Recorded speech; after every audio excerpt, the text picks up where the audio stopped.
3장 12절입니다. 매일 성경은 15절까지 되어 있지만 12절까지 읽겠습니다. 너희가 말로 여호와를 괴롭게 하고도 이르기를 우리가 어떻게 여호와를 괴롭혀 드렸나이까 하는도다. 이는 너희가 말하기를 모든 악을 행하는 자는 여호와의 눈에 좋게 보이며 그에게 기쁨이 된다 하며 또 말하기를 정의의 하나님이 어디 계시냐 함이니라. 만군의 여호와가 이르노라. 보라, 내가 내 사자를 보내리니 그가 내 앞에서 길을 준비할 것이요 또 너희가 구하는 바 주가 갑자기 그의 성전에 임하시리니 곧 너희가 사모하는 바 언약의 사자가 임하실 것이라. 그가 임하시는 날을 누가 능히 당하며 그가 나타나는 때에 누가 능히 서리요. 그는 금을 연단하는 자의 불과 표백하는 자의 잿물과 같을 것이라. 그가 은을 연단하여 깨끗하게 하는 자같이 앉아서 레위 자손을 깨끗하게 하되 금, 은같이 그들을 연단하리니 그들이 공의로운 제물을 나 여호와께 바칠 것이라. 그때 유다와 예루살렘의 봉헌물이 옛날과 고대와 같이 나 여호와께 기쁨이 되려니와 내가 심판하러 너희에게 임할 것이라. 점치는 자에게와 간음하는 자에게와 거짓 맹세하는 자에게와 품꾼의 싹세 대하여 억울하게 하며 과부와 고아를 압제하며 나그네를 억울하게 하며 나를 경외하지 아니하는 자들에게 속히 증언하리라. 만군의 여호와가 말하였느니라. 나 여호와는 변하지 아니하나니 그러므로 야곱의 자손들아 너희가 소멸되지 아니하느니라. 만군의 여호와가 이르노라. 너희 조상들의 날로부터 너희가 나의 규례를 떠나 지키지 아니하였도다. 그런즉 내게로 돌아오라. 그래하면 나도 너희에게로 돌아가리라 하였더니 너희가 이르기를 우리가 어떻게 하여야 돌아가리까 하는도다. 사람이 어찌 하나님의 것을 도둑질하겠느냐. 그러나 너희는 나의 것을 도둑질하고도 말하기를 우리가 어떻게 주의 것을 도둑질하였나이까 하는도다. 이는 곧 11조와 봉헌물이라. 너희 곧 온 나라가 나의 것을 도둑질하였으므로 너희가 저주를 받았느니라. 만군의 여호와가 이르노라. 너희의 온전한 11조를 창고에 들여 나의 집에 양식 있게 하고 그것으로 나를 시험하여 내가 하늘문을 열고 너희에게 복을 쌓을 곳이 없도록 붙지 아니하나보라. 만군의 여호와가 이르노라. 내가 너희를 위하여 메뚜기를 금하여 너희 토지 소산을 먹어 없애지 못하게 하며 너희 밭에 포도나무 열매가 기한 전에 떨어지지 않게 하리니 같이요. 너희 땅이 아름다워짐으로 모든 이방인들이 너희를 복되다 하리라. 만군의 여호와의 말입니다. 아멘. 말라기에는 6개의 논쟁으로 이렇게 구분되어 있습니다. 오늘 2장 17절에서 3장 5절까지는 네 번째 논쟁이고요. 그 다음 3장 6절부터 12절까지는 다섯 번째 논쟁입니다. 그리고 이제 내일 살펴보게 될 여섯 번째 마지막 논쟁이 3장 13절에서부터 시작되기 때문에 매일 성경의 순서하고 조금 다르게 제가 본문을 잡았습니다. 네 번째 논쟁의 핵심은 2장 17절에 나와 있습니다. 너희가 말로 여호와를 괴롭게 한다. 이 괴롭게 했다고 번역한 야가라는 말은 피곤하게 한다, 지치게 한다, 힘들게 한다. 그런 의미입니다. 괴롭히는 거죠. 그러니까 이스라엘 백성들이 말로 하나님을 괴롭히고 지치게 만들고 있었어요. 이스라엘 백성들의 어떤 말들일까요? 그랬더니 우리가 어떻게 하나님 괴롭혀 드렸느냐고. 그러니까 계속 이런 것들이 반복되고 있는데 자기들이 무슨 짓을 하고 있는지도 모르는 거예요. 왜냐하면 너무나 그 죄에 익숙해져 버렸기 때문이에요. 그 죄가 익숙해져서 어떻게 하나님을 말로 악한 말이죠. 불평하는 그 악한 말로 하나님을 괴롭히고 있음에도 불구하고 정작 이스라엘 백성들은 자신들의 말이 하나님을 괴롭히고 있다는 것을 의식하지 못하고 있는 거예요. 무감각해져 버릴 정도로. 두 가지인데요. 모든 악을 행하는 자는 여호와의 눈에 좋게 보이며 그에게 기쁨이 된다. 또 말하기를 정의의 하나님은 어디 계시냐. 이 말들이에요. 악을 행하는 사람들이 하나님의 눈에는 좋게 보이신다는 거예요. 오히려 하나님에게는 죄인들이 더 기쁨이 되고 하나님은 죄인들을 더 사랑하신다. 또 정의의 하나님, 미슈파트 엘로힘이거든요. 미슈파트라는 말은 정의로운 재판이에요. 공의로운 재판을 내리시는 하나님이 어디 계시냐? 여러분, 이 말라기의 상황이 70년간 바벨론 포로지에서 살다가 예루살렘으로 돌아온 포로 후 공동체거든요. 포로 후 선지자가 학개, 스가랴, 말라기 3명이에요. 바벨론 포로 생활 후에 예루살렘으로 돌아와서 살고 있었던 페르시아 시대의 포로 후 공동체들에게 이 사람들이 70년 동안 살던 바벨론에서 예루살렘에 돌아올 때 희망이 있었죠. 선지자들의 희망의 메시지가 있었어요. 예루살렘으로 돌아가면 하나님께서 함께 하셔서 은혜를 베푸실 거야. 돌아왔어요. 뭐가 기다리고 있어요? 폐허된 성읍, 황폐한 도시, 무너진 성전, 아무것도 없어요. 희망을 가지고 예루살렘의 유다 땅에 돌아왔는데 현실은 너무나 참담했어요. 그래서 성전 재건 좀 처음에 으쌰으쌰해서 하다가 주변 사마리아나 이방 나라들이 협박을 하니까 포기하고 15년을 방치했어요.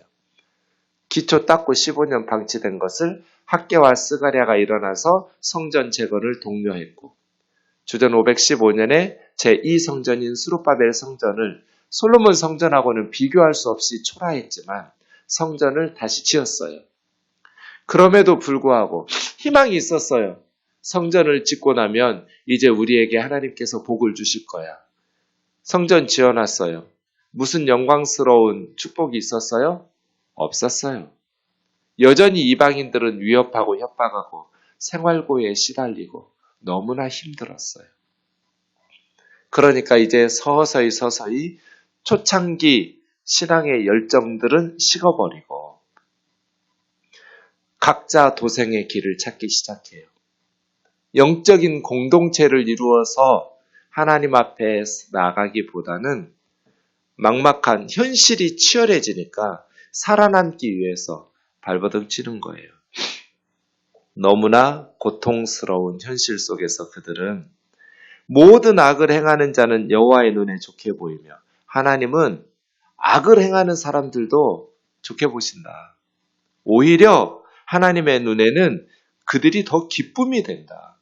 하나님은 죄인들을 더 사랑하신다. 이게 꼭 틀린 말 아니죠. 탕자의 비유라고 말하는 전 그 제목이 잘못했다고 보는데 탕자들의 비유예요. 오히려 두 아들과 아버지의 비유 이런 게 더 좋을 법한데요. 집 나간 자식만 탕자 아니에요. 집 안에 있는 큰아들도 탕자예요. 아버지 마음을 전혀 이해하지 못하는. 그런데 그 큰아들의 입장에서 보면 그 아버지는 하나님이잖아요. 예수님께서 말씀하신. 그 아버지는 이런 아버지 아니에요? 우리 아버지는 악을 행하는 자도 사랑하셔. 아니, 아버지는 죄인들을 더 사랑하셔. 그 동생의 못된 짓을 다 용서하시고 잔치를 베풀어 주시는 그 아버지의 모습을 보면서 큰아들은 그런 생각하지 않겠냐고요. 정의의 하나님 어디 계시는가? 현실이 너무나 막막했어요. 그러니까 이스라엘 사람들이 이렇게 하나님 앞에 냉소적인 그리고 불신앙적인 말들을 쏟아내서 하나님을 괴롭히고 있었어요. 여러분 이런 얘기 들으면 정말 괴로울 것 같아요. 그렇죠?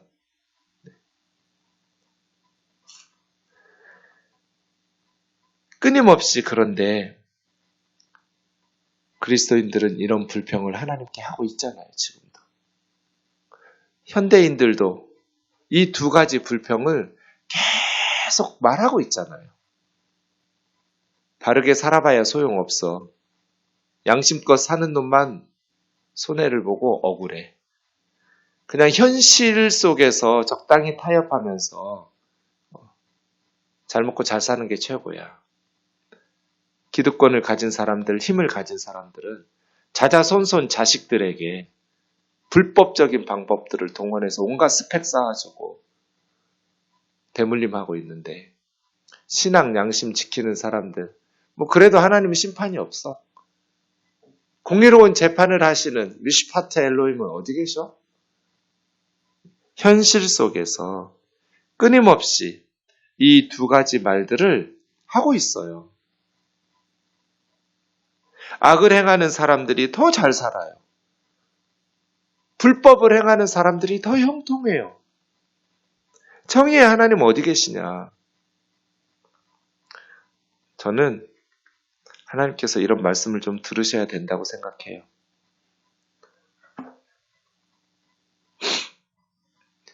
그에 대한 대답이 3장 1절에서 5절이에요. 만군의 여호와가 이르노라. 야훼 스바오트. 이 만군의 여호와는 누구도 막을 수 없는 하나님이에요. 천만 대군을 호령하시고 군대 사령관처럼 임하시는 분이니까요. 누가 막아서 이겨낼 수 있어요? 만군의 여호와가 이르노라. 보라, 내가 내 사자를 보내니리. 그가 내 앞에서 길을 준비할 것이요. 너희가 구하는 바 주가, 이 주님은 언약의 사자인데 하나님이에요. 하나님이 갑자기 성전에 임하신다. 그런데 하나님이 오시기 전에 하나님 앞에서 길을 준비하는 하나님의 사자가 또 있고, 이게 이제 완전히 성취되는 건 예수 그리스도죠. 예수님, 언약의 사자이신 주님이 성전에 임하신다. 그리고 예수님 앞에서 길을 예비하고 준비하는 자가 있을 것이다. 세례 요한이죠. 그가 임하시는 날을 누가 능히 당하며 그가 나타난 때 누가 능히 서리요? 아무도 없죠. 하나님께서 임하시는 것을 누가 능히 당해내고 설 수 있겠어요? 그런데 하나님께서 성전에 갑자기 임하실 때 두 가지 방식으로 임하시는데, 하나는 2절에서부터 4절까지 깨끗하게 하기 위한 임재, 하나는 5절 심판을 하시고 멸망시키시기 위한 임재. 이렇게 하나님께서 임하신다는 거예요. 하나님께서 성전에 왜 오시냐면 금을 연단하는 자의 불과 같이 찌꺼기들을 제거하고 금속을 정련하는 것처럼, 표백하는 자의 잿물과 같이 의류를, 옷감을, 더러움을 씻어내고 깨끗하게 하기 위한 비누처럼, 잿물처럼 그렇게 성전에 임하셔서 은을 연단하여 깨끗하게 하는 자같이 앉아서 레위 자손을 깨끗하게 하되 금과 은과 같이 그들을 연단하여 그 레위 자손 제사장들이 공의로운 제물을 하나님께 바칠 것이다. 그러니까 주님께서 성전에 임하시는 이유는 예배 회복이죠. 깨끗한 예배, 올바른 예배. 어제 우리가 보았지만 제사장들의 두 가지 역할이 예배를 인도하는 것과 율법을 가르쳐서 백성들에게 바르게 하나님의 말씀에 순종하면서 살게 하는 것, 이 두 가지라고 말했잖아요. 목회도 사실 두 가지죠. 올바른 예배를 인도하는 것과 목회자들의 역할이 교우들에게 바르게 하나님의 말씀을 가르쳐서 말씀에 순종하면서 바르게 살 수 있도록, 그러려면 먼저 말씀을 가르치는 제사장들이 하나님과 화평함과 정직함으로 동행하면서 올바른 삶의 모습을 보여줘야죠. 제가 볼 때 어느 목사님이 설교 세미나를 한다고, 곽선희 목사님이었는데요. 제가 참다가 댓글을 달았어요. 설교는 모르겠고 목사님들이 곽선희 목사님처럼 본받아 살면 안 된다. 꼭 바리새인들에게 예수님이 말씀하셨듯이 그들의 말은 듣고 그들의 행실은 본받지 마라. 엄청난 돈으로 아들을 물론 소망교회로 세습시키지는 않았지만 변칙 세습이거든요. 엄청난 돈을 들여서 분당에다가 예배당을 지어놓고 아들을 세우고 거기서 같이 아들하고 목회하고, 그분이 타는 승용차는 대한민국에서 제일 비싼 차일걸요. 목사가 제일 비싼 차 타고 다니고. 그렇게 살면 안 돼요. 그러니까 제사장들이 올바르게 백성들을 가르치려면, 그리고 올바른 삶을, 말씀 순종의 삶을 살아야 올바른 예배가 가능하죠. 왜 가인의 예배를 하나님 안 받으셨어요? 선을 행하라. 선이라는 게 뭐예요? 하나님의 말씀에 순종하면서 사는 거잖아요. 선이라는 게 뭐예요? 우리 그리스도인들에게. 자기를 부인하면서 자기 십자가를 지고 그리스도의 뒤를 따라서 예수님을 닮아가는 거잖아요. 십자가가 뭐예요? 남 살리기 위해서 내가 죽는 거잖아요. 내가 희생하는 것. 근데 목사가 그렇게 살면 되겠어요? 그러니까 한국교회가 이렇게 세상으로부터 외면을 당하죠. 그러니까 제사장들이 깨끗해져야 돼요. 레위인들이 깨끗해져야 올바른 예배가 회복되고, 올바른 예배가 회복이 돼야 그 사회에 다시는 공의로운 재판을 하시는 하나님은 어디 계시냐? 하나님은 죄인들을 더 사랑하사 모든 악인들을 기뻐하셔. 이런 말들이 세상에서 사라지죠. 제사장들이 깨끗해지고 예배가 올바르게 드려져야 세상 사람들이 정의의 하나님이 어디 계시냐는 말을 안 할 거잖아요. 하나님은 죄인들을 더 사랑하시고 오히려 죄 짓는 사람들이 더 세상에서 성공해. 이런 말들로 하나님을 괴롭히는 것들이 사라질 거잖아요. 그런데 레위인들이, 제사장들이, 예배를 인도하는 목회자들이 너무나 타락해버렸어요. 불순물과 찌꺼기가 너무 많아요. 너무 더러워졌어요. 그래서 하나님께서 성전에 임하셔서 찌꺼기를 제거하는 용광로의 불처럼 옷에 묻은 더러운 찌든 때, 묵은 때들을 깨끗하게 씻어내는 잿물처럼. 근데 이것이 너무나 묵었어요. 익숙해져 있어서 성도들도 레위인들도 뭐가 더러운지를 모르고 어떻게 우리가 하나님 괴롭혔냐고 말하잖아요. 이런 짓거리들을 하면서도 그래서 제가 성경적인 교회를 위한 10계명, 성경적인 신앙생활을 위한 10계명, 구체적인 문화를 바꿔주지 않으면 제가 이것으로 미국에 있는 목사님하고 이야기를 했더니 진짜 탄식을 해요. 상상할 수도 없는 걸 미국의 성도들은. 어떻게 이런 일들이 가능할 수 있느냐 말이에요. 그럼에도 불구하고 지금 우리는 익숙해져 있어서 교회가 어디가 병들었는지, 목회자들이 어디가 병들었는지, 제사장들이, 레위인들이 어디가 문제인지 인식도 못해요. 뭐가 문제인지도 몰라요. 우물안 개구리처럼. 그러면서 한국 교회가 왜 이렇게 무너져 내리고 있는지, 젊은이들이 왜 떠나버리고 주일학교가 70% 이상이 없는지 이걸 몰라요. 하나님의 교회가 이렇게 아프고 병들었는데 자기들은 몰라요. 뭐가 문제인지. 그래서 각자 도생할 생각만 해요. 이게 문제예요. 예배를 인도하는 제사장들이 깨끗해져야 예배가 올바르게 공의로운 예배, 공의로운 제물을 하나님께 바치면서 회복이 돼야 세상 사람들이 하나님은 악을 행하는 사람들을 사랑하신다. 죄를 짓지 않으면 성공할 수 없다. 이런 패배주의에, 냉소주의에서 벗어날 수 있죠. 정의로운 하나님은 어디 있냐? 이런 말로 하나님을 괴롭히지 않을 수 있는데 예배가 무너지니까, 제사장들이 무너지니까 이런 말들로 하나님을 괴롭히는 거예요. 계속해서. 그때 유다와 예루살렘의 봉헌물이 옛날과 고대와 같이 나 여호와께 기쁨이 되려니와. 그 예배가 하나님 앞에 기쁨이 되려면 제사장들이 깨끗해져야죠. 성도들이 깨끗해져야죠. 그거 안 하면 5절처럼 이제 하나님은 심판하러 너희에게 임할 것이라. 그러면 그 불의한 건 뭐예요? 영적으로 타락하면서 점치는 자, 영적으로 육적으로 간음하는 자, 거짓으로 맹세하면서 남에게 사기치고 속이는 자, 품꾼의 싹 일시켜 먹고 품꾼의 싹을 제대로 앉아서 억울하게 하고 과부와 고아를 압제하고 나그네는 외국인 노동자예요. 외국인 노동자들을 억울하게 하고 이 모든 죄의 근본인 하나님을 경외하지 아니하는 자. 하나님을 두려워하지 않으니까 이런 못된 짓을 하는 거예요. 여기서 사용된 동사들은 다 분사형이에요. 분사라는 것은 습관적으로 계속하고 있다는 뜻이에요. 어쩌다 한 번이 아니에요.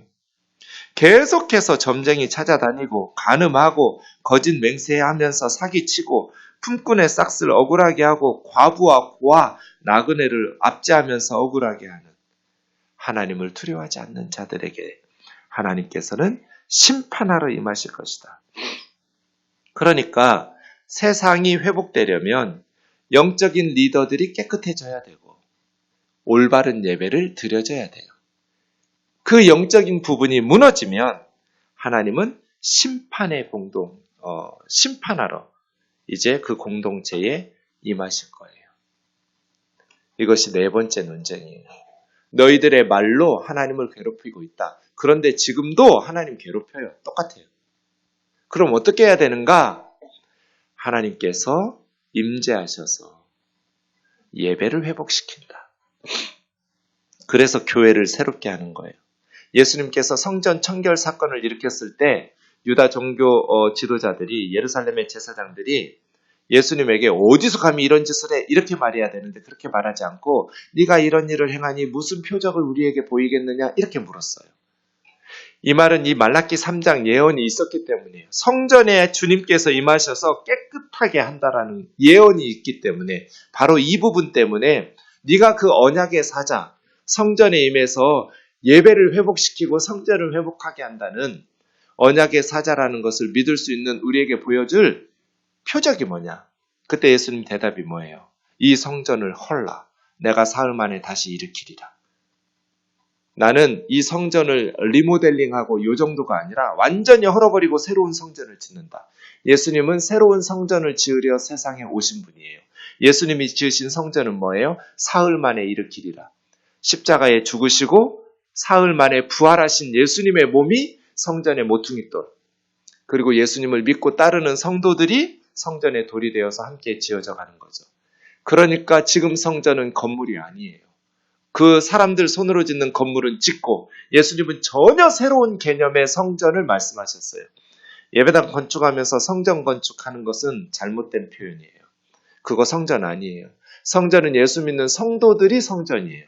너희가 성전인 것과 하나님의 성령이 너희 안에 거기가 성전인 것은 하나님의 집이기 때문이거든요. 하나님의 임재하시는 곳이기 때문에 이제 하나님께서 임재하시는 곳은 예수 그리스도를 믿는 성도들이지 건물이 아니에요. 불 끄고 가면 하나님께서 이 건물 깜깜한 데서 우리 기다리고 있는 하나님 집 아니에요. 이거는 우리 마음속에 우리 안에 하나님이 계셔서 우리와 함께 우리 집으로 가고 회사로 가고 학교로 가요. 우리가 하나님의 성전이에요.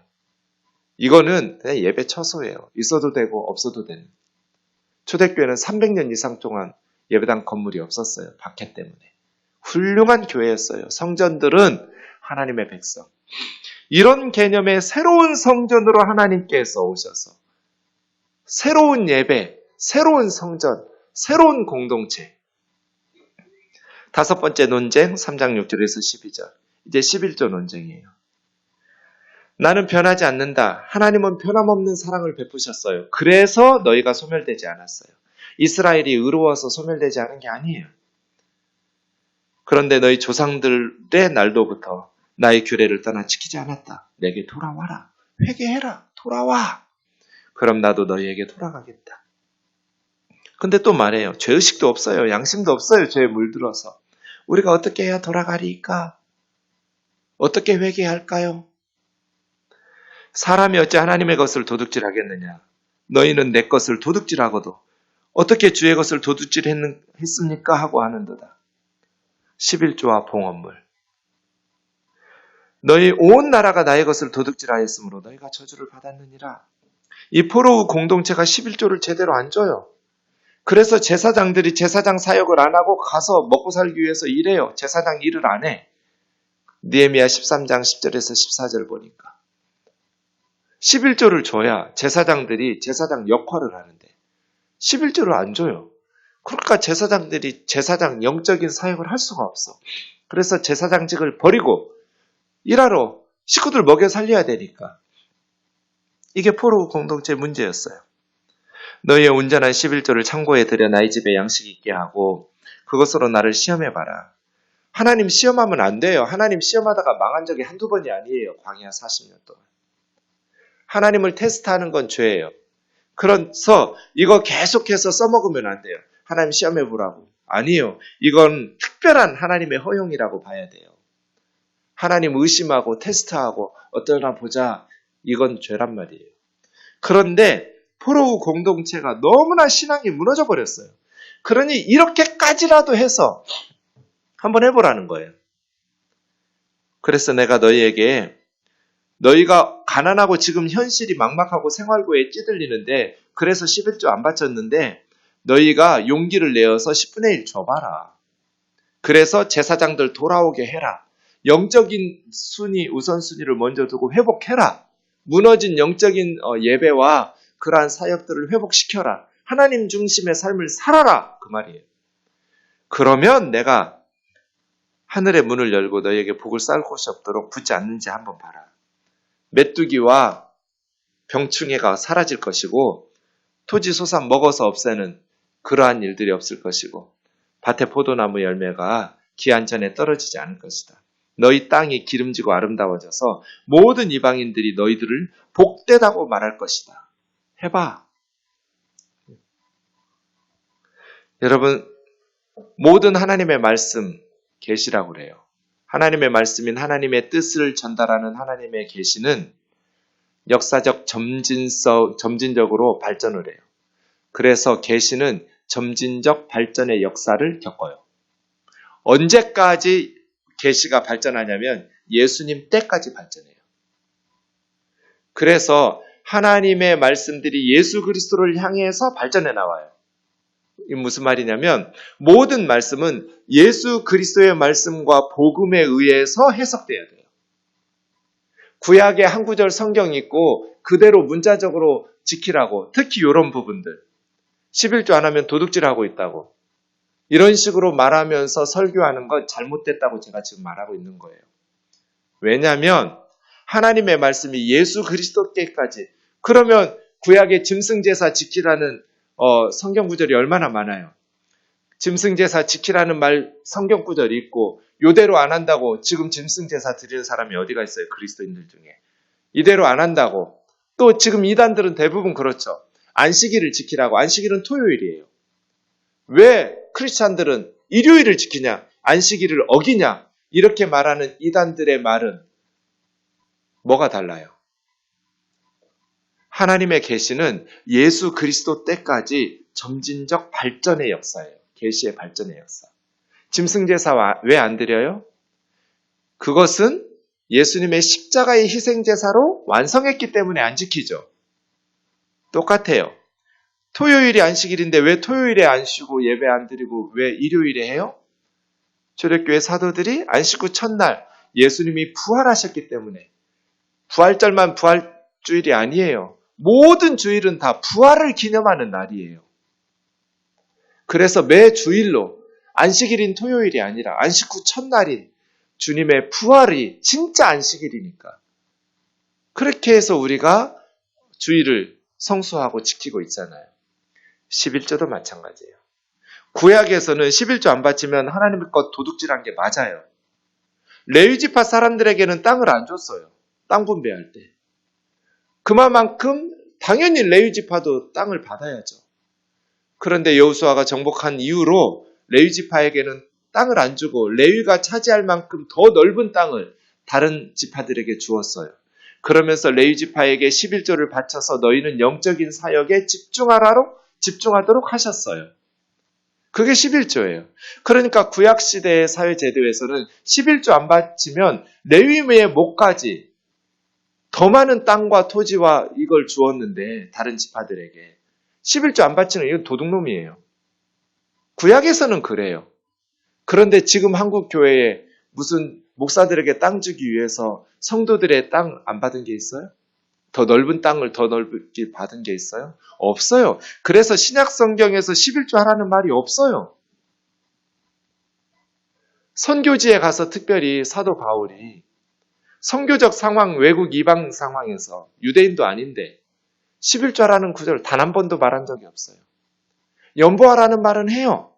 풍성하게, 인색하게 하지 말고. 그리고 기쁨으로 자원함으로 하나님 앞에 연보하라고 그래요. 하지만 10분의 1씩 바쳐야 된다. 이런 말은 한마디도 안 해요. 신약에는 딱 한 구절이 있어요.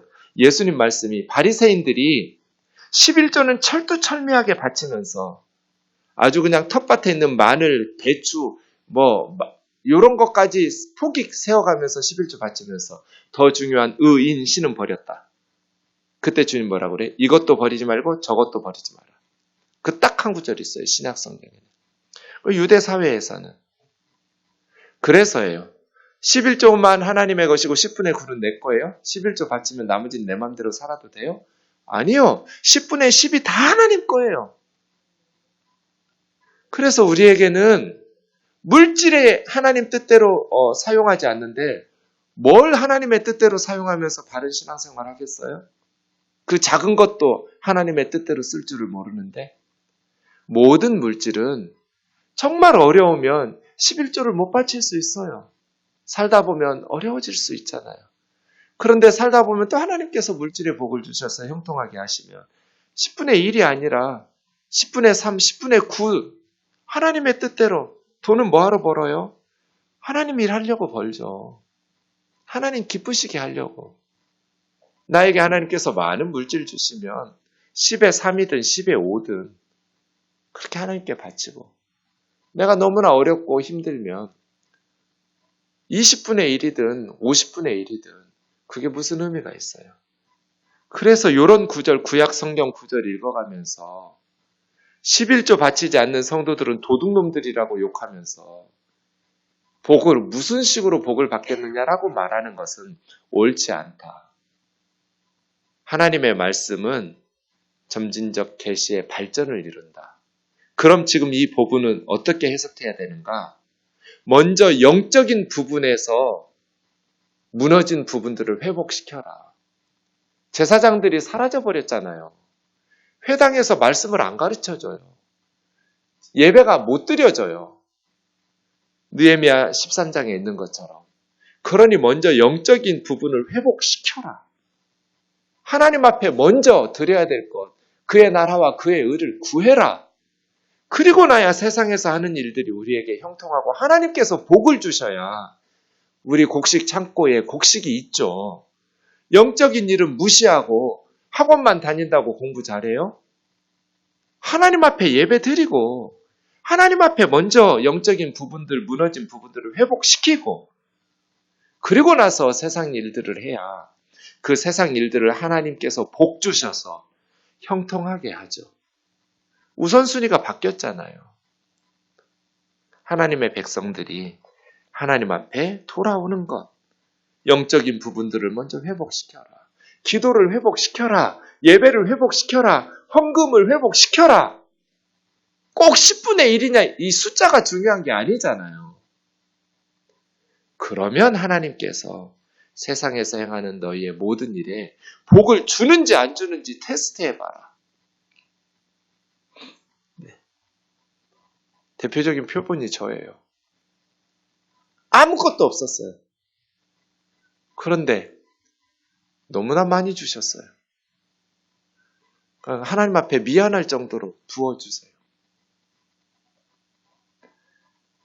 먼저 하나님 일에 힘써봐라. 하나님의 영적인 무너진 부분들을 회복시켜봐라. 기도하겠습니다. 살아계신 하나님 아버지, 지금도 사람들의 말로 하나님을 괴롭혀드려서 죄송합니다. 하나님은 악을 행하는 사람들을 기뻐하신다. 오히려 악을 행해야 세상에서 살아갈 수 있다. 정의의 하나님은 어디 계시냐? 정의의 재판을 베푸시는 하나님은 어디 계시느냐? 이러한 생각들, 이러한 패배주의적인 냉소적인 불신앙의 말들이 회복되기 위해서 하나님 우리에게 임하셔서 금속의 찌꺼기를 제거하는 용광로의 불처럼 모든 의복의 찌든 때를 벗겨내는 잿물처럼 우리에게 임하셔서 깨끗하게 하옵소서. 우리 생동교회에 임하셔서 우리의 찌든 때를 깨끗하게 벗겨주시옵소서. 그래서 세상 사람들이 다시는 정의의 하나님이 어디 있느냐라고 그러한 악한 불평의 말들로 하나님을 괴롭히지 못하게 하옵소서.